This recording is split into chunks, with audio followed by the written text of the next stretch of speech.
Hello everybody and welcome back to a brand new episode of NASCAR Heat for Career Mode. I hope you're all having a great day. Today we go to Daytona in both the Xfinity Series and the Cup Series. And in the Xfinity Series we had subscriber James Johnson in the car as he started at the back of the field. Obviously plate racing plate track qualifying is basically impossible in this game, so I pretty much, in Cup Series, I didn't even qualify for this episode because I knew we were going to qualify 40th anyways, but James Johnson started in the back, obviously, due to the plate qualifying being so tough as he went down this back straightaway. Sure enough, though, he slowly started moving his way forwards now, a little bit behind the mid-pack at this point later in the race as he came through turns 3 and turns 4.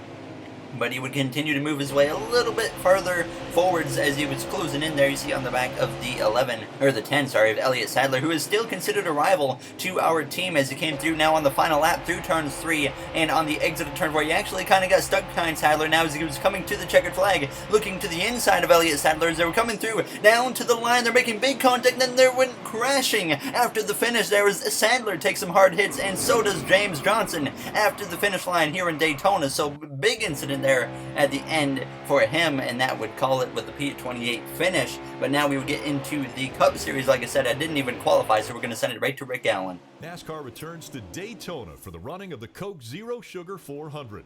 Hello race fans, we're halfway through what has so far been an amazing regular season. The racing action at Daytona is as hot and unpredictable as the Florida weather. We're all set to go 400 miles. Alright, we're ready to go green here for the Coke Zero Sugar 400 at Daytona. Kyle Larson hasn't forgiven us still. He's still a rival.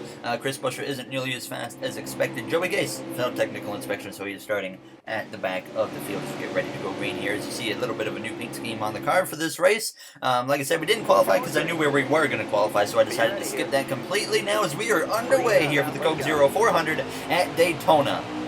Chase Elliott starts up front. We know that he's going to be strong anytime we really come to a plate track. Elliott has really learned how to become a very strong and competitive plate racer throughout these first handful of seasons he's been in the NASCAR Monster Energy Cup Series. So like I said, we already know he's going to be a factor. There's the 43 of Bubba Wallace on our right front there as we look to the inside of him. A bit of a stack up in front of us as we exit turn 2, heading down this back straightaway. Obviously not the greatest start, but that's expected. Up front there, you see Jimmy Johnson. Obviously last episode he got second in the first stage, and then he DNF'd at the end of the stage. So very unfortunate for him. It's big hitting points for him now as we come through turns 3. Obviously being this far back in the field, a bit of a concern. We don't want to get ourselves into trouble because we know that a mechanical failure can cause a pretty big crash at Daytona. To the inside of Matt Tifft as we come through to complete this opening lap here in the Coke Zero 400. Behind us we do got a draft partner. I obviously enabled drafting partners here today for Daytona, considering it is a plate track. I want to enable it for as well as Pocono, Michigan, and Indianapolis. I just got to remember to do that now as we come through turns 1 on the inside of the 51 of BJ McLeod. We're even going to look to the inside briefly to the 31 of Tyler Reddick, but we actually get in line behind him as we get a bit of a shove from behind from Chris Buescher. But we will continue moving forward as we came through all the way to lap 7 of 11 in this opening stage up to P28. Kind of struggling actually to move our way forward as we go down this back straightaway. We're going to make a 3 wide though in the middle between Ty Dillon and the 40 of Jamie McMurray. William Byron and Ryan Priest side by side in front of us as we come through the center of turns 3. We probably want to get back in lane, but now we're still 3 wide between Dillon and McMurray as we come through turns 3 and turn 4. Jamie McMurray having a pretty rough season, obviously, in our career mode. Is now Matt Benedetto looks to the inside as we come through this trial. Still 3 wide up the middle as we cross the line, hitting 4 laps to go in this first and opening stage. Now as it's not been a good opening stage for us here. We've struggled to work our way through traffic. Joey Logano now leading the way as we come through turns 1. A little bit of contact there with the 95, and now the 12 gets into our left rear, and we certainly lose a good chunk of momentum at that point from that little moment there as we came down this back straightaway. But we would continue riding in about P27 or so. Hadn't really moved our way forwards as we actually get into the wall, coming to the white flag. A bit of a mistake on my part. I went to go up and help my teammate of Eric Almirola, and I just completely misjudged it and got into the wall a little bit there, losing some more momentum here on this final lap of the first and opening stage as we come through turns 1 and towards the exit of turn 2, heading down the back straightaway. Going to try and give maybe Almirola one more shot down this back straightaway,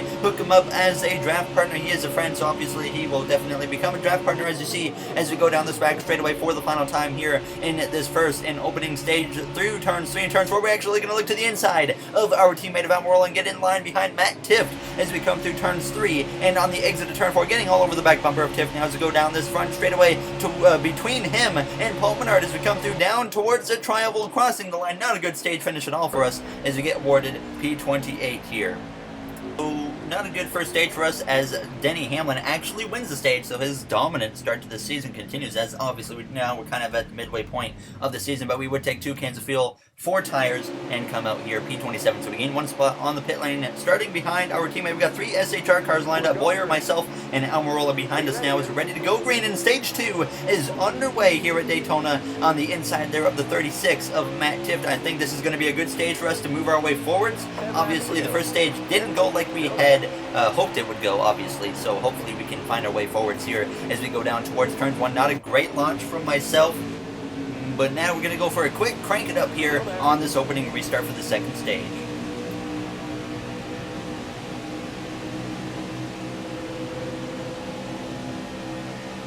Stay low, stay low.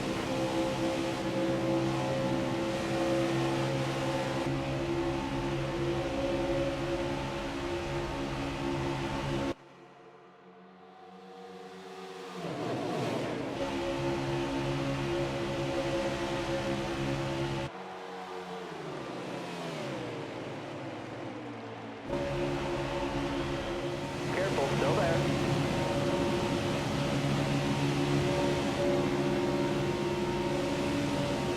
Stay on the bottom.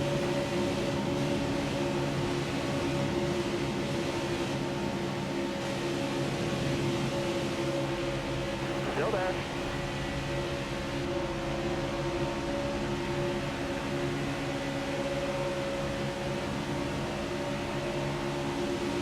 Still there. All clear.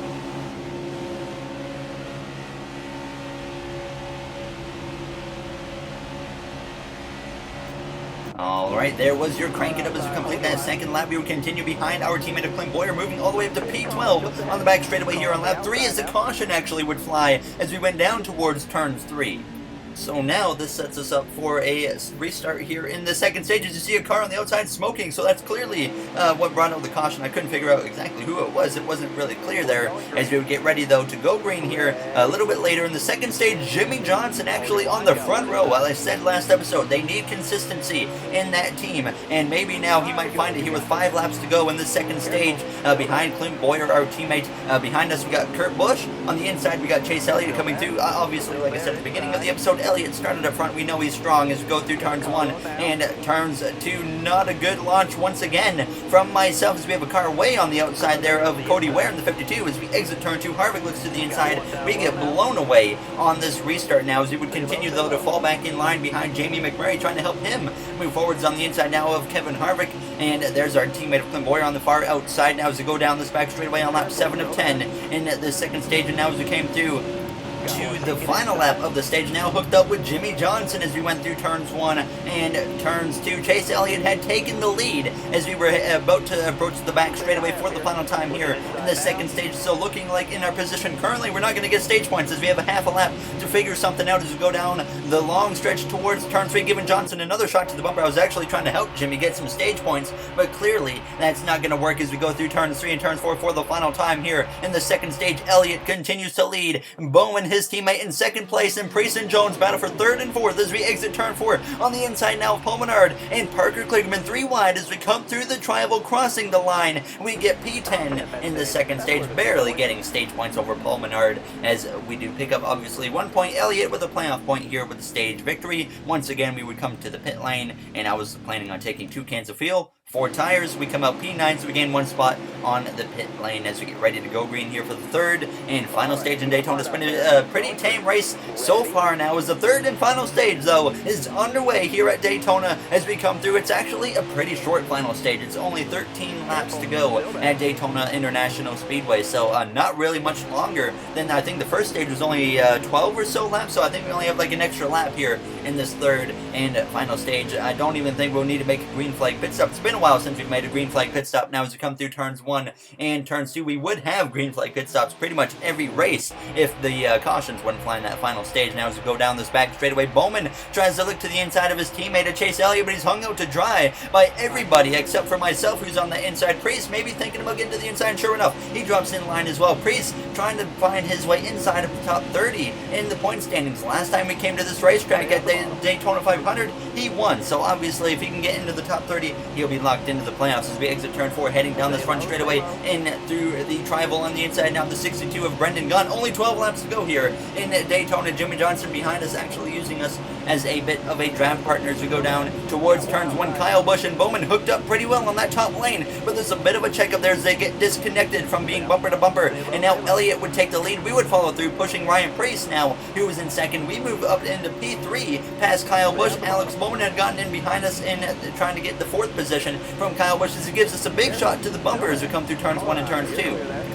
Elliott to the top, and now that's going to give Preece a chance to look to the inside. We fade in behind Ryan Preece as we go down this back straightaway. Bowman is willing to give us a shot to the bumper. He looks like he's going to give it to us, and sure enough, we get a shot from Bowman. Preece looks to the inside of Elliott, trying to lead here in Daytona, but I'm actually going to jump up to the top and choose to help Chase Elliott instead, with Bowman helping from behind. Johnson trying to get into the picture as well, as you see in the rear view mirror as we come through this front straightaway into the tri-oval, pushing Elliott back out front now as we hit 10 laps to go here in Daytona. As we go down at this front straightaway, we will continue following Elliott as we came through now on lap 32, continuing to try and push him past the 47 now as Johnson goes 3 wide up the middle. We make contact with Jimmy Johnson and into the outside wall we go now as we come through turns 1 and on the exit of turn 2. Out of nowhere, the 48 just kind of moved up the track, and I wasn't really expecting it. We just came together, and next thing you know, we're on the outside wall. Bowman is still behind us, actually helping us as we thankfully didn't lose a draft. We were getting in line behind the 11 of Denny Hamlin now with 5 laps to go at this point.